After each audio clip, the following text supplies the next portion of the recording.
할렐루야. 그리스도를 날마다 누리는 예배 드리기 원합니다. 9월 29일 하나님께 예배 드리겠습니다. 사도신경 하겠습니다. 전능하사 천지를 만드신 하나님 아버지를 내가 믿사오며 그 외아들 우리 주 예수 그리스도를 믿사오니 이는 성령으로 잉태하사 동정녀 마리아에게 나시고 본디오 빌라도에게 고난을 받으사 십자가에 못 박혀 죽으시고 장사한 지 사흘 만에 죽은 자 가운데서 다시 살아나시며 하늘에 오르사 전능하신 하나님 우편에 앉아 계시다가 저리로서 산자와 죽은 자를 심판으로 오시리라. 성령을 믿사오며 거룩한 공예와 성도가 서로 타는 것과 죄를 사하여 주시는 것과 몸이 다시 사는 것과 영원히 사는 것을 믿사옵나이다. 아멘. 오늘 하나님 말씀 금으로 만든 떡상입니다. 성막에 성소 안에 제사장들이 먹는 떡을 진설해 놓는 상입니다. 하나님이 이것을 금으로 만들려고 하셨어요. 왜 그렇습니까? 금보다도 이 떡이, 금보다도 이 양식이, 금보다도 생명이 중요하기 때문에 그렇습니다. 근데 오늘 보니까 금과 돈이 우상이 돼서 생명을 잃어버린 줄을 모르고 금을 쫓아 돈을 쫓아가는 세상이 되었습니다.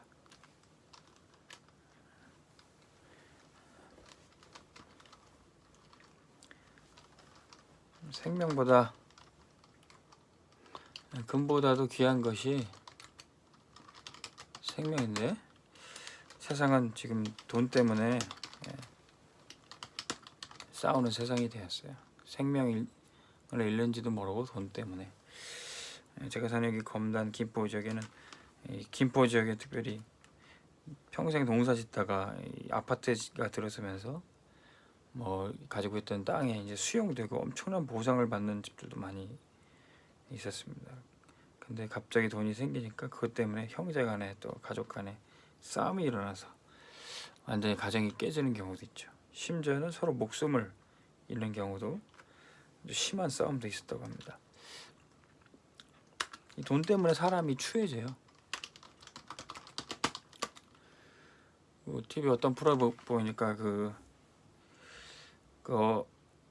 사고 현장에 그런 어떤 죽음, 사고 현장 죽음이 있었던 뭐 어르신들이 고독사로 있는 그런 집들을 청소하는 그런 특별 청소 용역 하시는 분이 자기가 기억에 남는 얘기를 해주는데 어떤 어르신이 고독사하면서 혼자 이제 돌아가신 겁니다. 근데 자식들은 하나도 돌아보지 않고 있을 때 부모가 죽으니까 그래도 뭐 가져갈 재산이 있는 거 해서 그 청소하고 있는데 갑자기 들이닥쳤다는 거예요. 자식들이 없는 것이 아니라 그 여러 자식들이 부모는 혼자 죽었는데 혹시 거기에 뭐 재산이 있을까? 혹시 뭐 집 문서 있을까?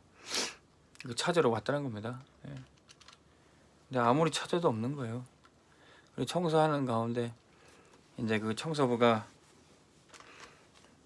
가족 사진 그 액자가 있어서 갖다 주는 겁니다. 이거 유품으로 거두실 거냐고. 그런데 어느 자식 하나도 그 사진을 가져간다는 자식이 없는 거예요. 그거 갖다 버리세요. 그냥 청소하는 사람들한테 그렇게 얘기했다는 거예요.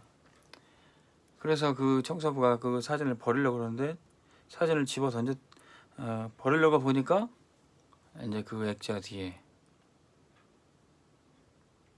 그 사진 뒤에 그 액자 석에 보니까 집문서와 또 현금 돈다발이 들어있었다는 거예요. 아마도 그 어르신은 마지막까지도 그 가족을 소중히 여기고 또 부모의 사진을 소중히 여기는 자식에게 그것을 물려주고자 하지 않았을까 그런 생각이 듭니다. 그러자 뭐 버리려고 했던 그 사진에 뭐 돈 나오고 돈 문서 나오니까 자식들이 득달같이 달려들었다고. 그 특수 청소를 하시는 그 사람에게 굉장히 씁쓸한 기억이었다고 얘기를 합니다. 사람이 참 돈 때문에 추해지고요. 돈 때문에 중요한 것들을 놓치고 사는 시대가 되었습니다. 왜 그렇습니까? 이 돈이 바로 우상이기 때문에 그래요. 우상들 보면요, 석가모니상이든지 뭐 전 세계 여러 우상들 보면 다 금으로 입혀놨습니다. 왜 그렇습니까? 사실은 우상 숭배 그 이면에는 물질적인 욕심, 돈이 우상이 된 것을 그대로 투영해주고 있는 것입니다. 뭐 돌이나 나무가 우상이 아니에요. 돈이 우상입니다. 자, 그런데 금으로 그 떡상을 만들라는 거예요. 금보다도 생명이 귀하고 금보다도 생명의 양식이 귀하다는 것입니다. 그릇이 중요합니까? 그 그릇 안에 담긴 것이 중요합니까? 근데 사람들은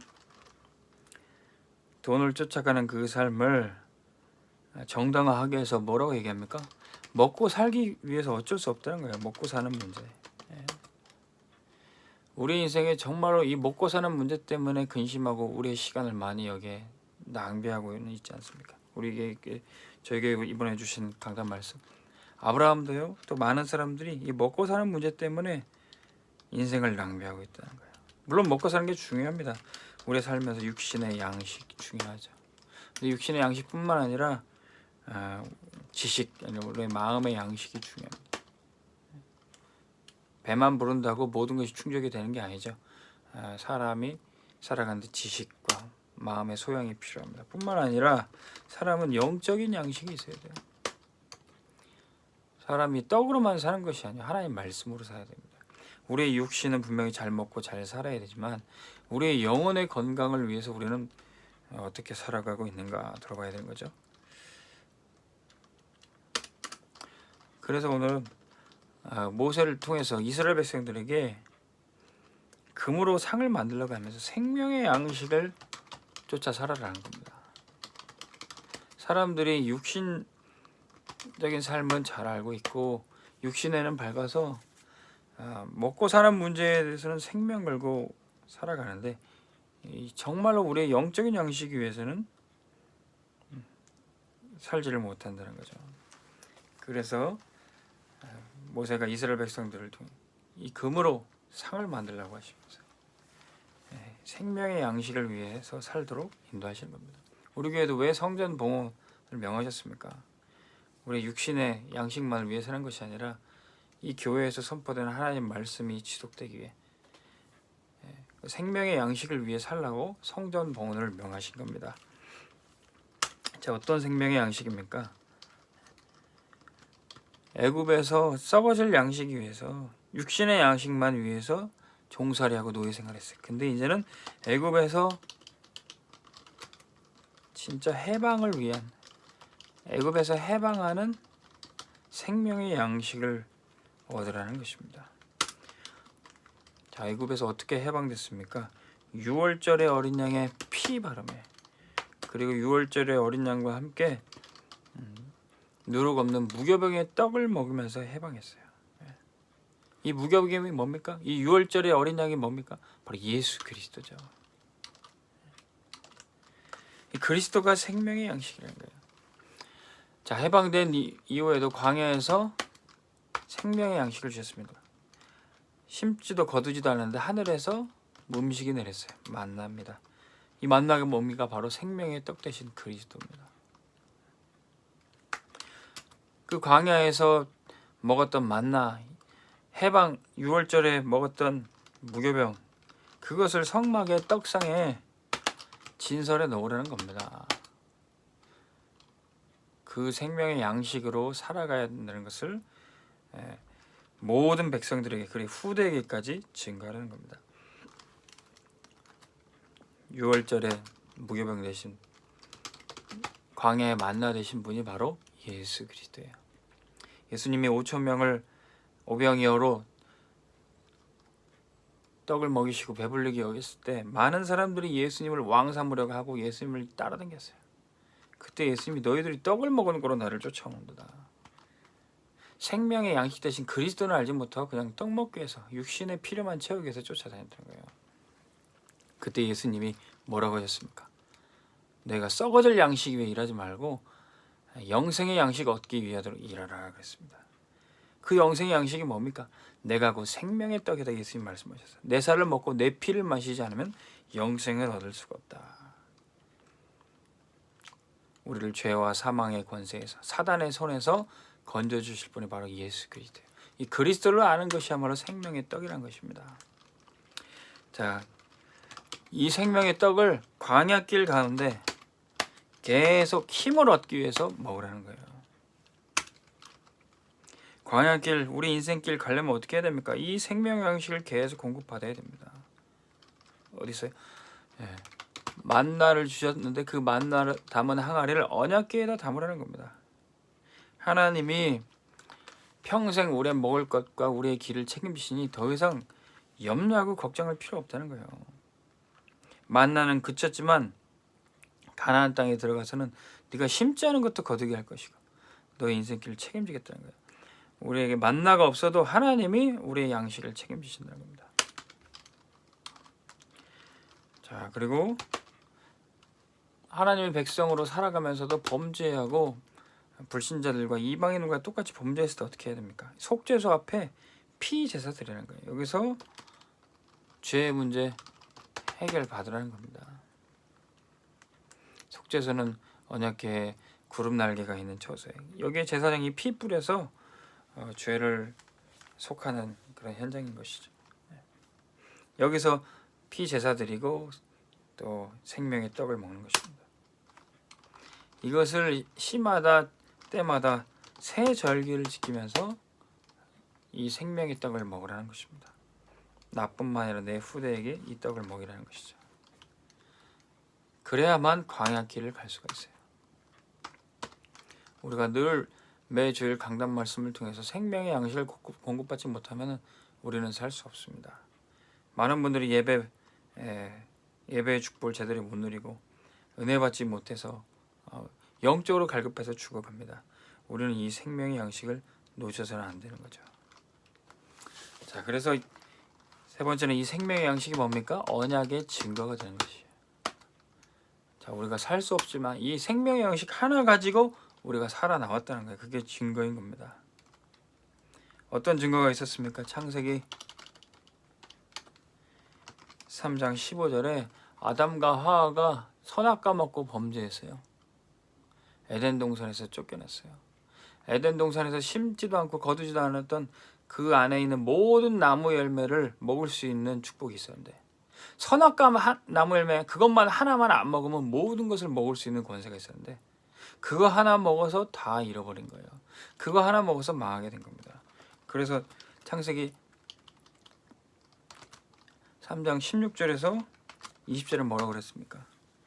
여자에게는 해산하는 고통이 있더라고 남자에게는 땅에 종신토록 땀을 흘리며 수고하는 고통이 있는데 처자식을 먹여 살리는데 그 수고한 대로 먹을 수 있으면 좋겠는데 그렇지도 않고 땅이 가시덤불과 엉겅퀴를 낸다 그랬어요. 그런데 이런 환난과 고통 속에서도 약속을 주신 거예요. 여자의 후손이 뱀의 머리를 상하게 할 것이다. 먹고 살기 힘든 그 시절에도 이 여자의 후손 언약 복음 하나 붙잡고 살아나온 거예요. 창세기 12장 1절에서 3절에 보니까 아브라함이 이 언약을 붙잡은 거예요. 아브라함이 이 언약 붙잡고 너는 고향 친척 아버지 집을 떠나라. 평생 살아오던 그 배경 떠나는데 말씀 하나 따라갔어요. 근데 이 말씀 하나 가지고 하나님이 아브라함의 인생을 먹여 살리는 겁니다. 때로는 기근이 와서 불신앙도 하고 내가 먹고 사는 문제가 또 우리 가정의 문제가 또 죽음에 대한 두려움이 있었지만 하나님이 생명의 양식을 먹여주셨어요. 그래서 하나님이 아브라함의 인생을 책임지신 겁니다. 이 축복이 이삭에게 전달됐을 때 이삭은 어떤 축복을 받았습니까? 그의 농사를 졌는데 100배의 축복을 주셨던 거예요. 한 해 농사 져서 겨우 먹고 사는 것도 대단할 텐데 100년의 응답을 받았어요. 100배의 축복. 우리는 이 축복 받아야 세계복음을 할 수 있고 전달할 수 있는 겁니다. 야곱이 이 아버지 집에서 축복은 받았는데 아버지 집에서 쫓겨나게 됐어요. 아버지 집에서 나왔지만 하나님의 집 베델에 들어가는 축복을 얻었습니다. 이 베델의 축복을 받았음에도 불구하고 야곱은 늘 불신앙하는 거예요. 하나님 내게 축복하십시오. 본인이 자기가 속였던 형 에서를 만날 때 두려웠다는 겁니다. 근데 하나님께서 천사를 보내서 축복을 하시기를 이스라엘이라 하셨습니다. 네가 하나님과 겨루어 이겼다. 하나님이 져주시고 하나님을 이기는 축복을 주셨어요. 하나님이 져주셨다. 하나님을 이겼다. 더 이상 받을 축복이 뭐가 있겠습니까?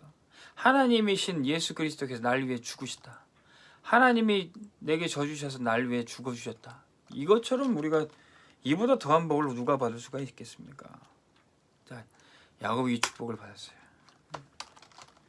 이 축복이 요셉에게 전달이 되는데 요셉이 꿈 하나 꿨는데 노예로 팔려갔지만 하나님이 이 요셉의 생명의 양식을 먹여준 겁니다.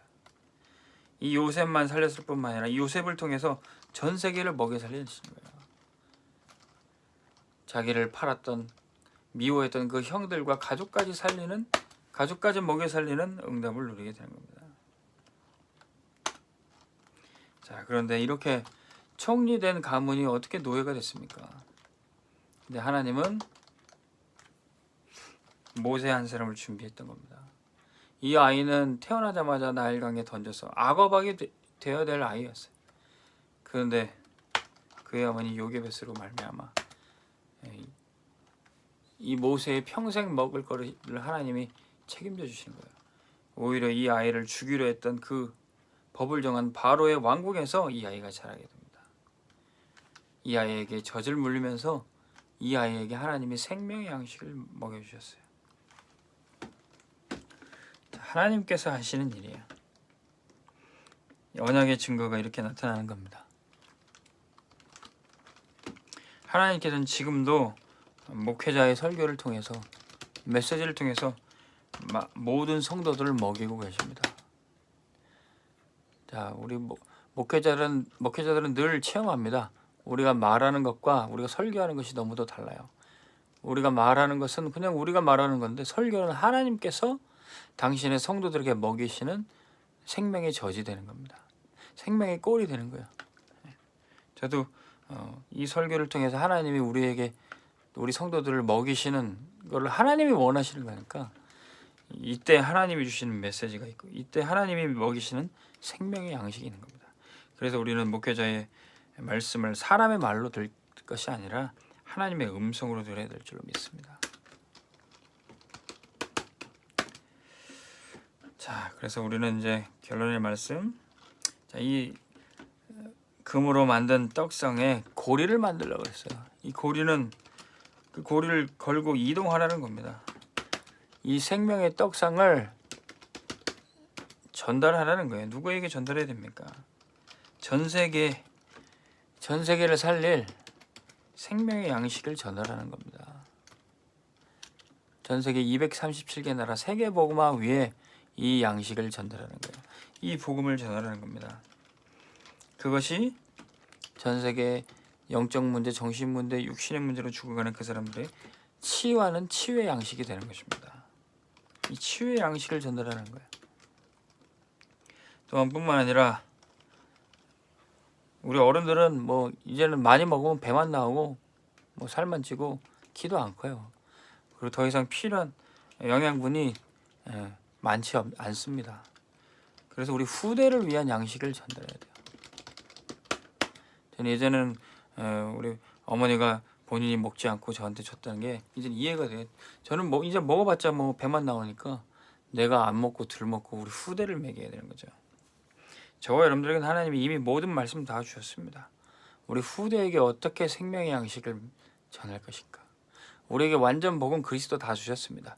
우리 후대에게 어떻게 그리스도를 전할 것인가. 여기에 우리가 집중해야 되는 것이죠.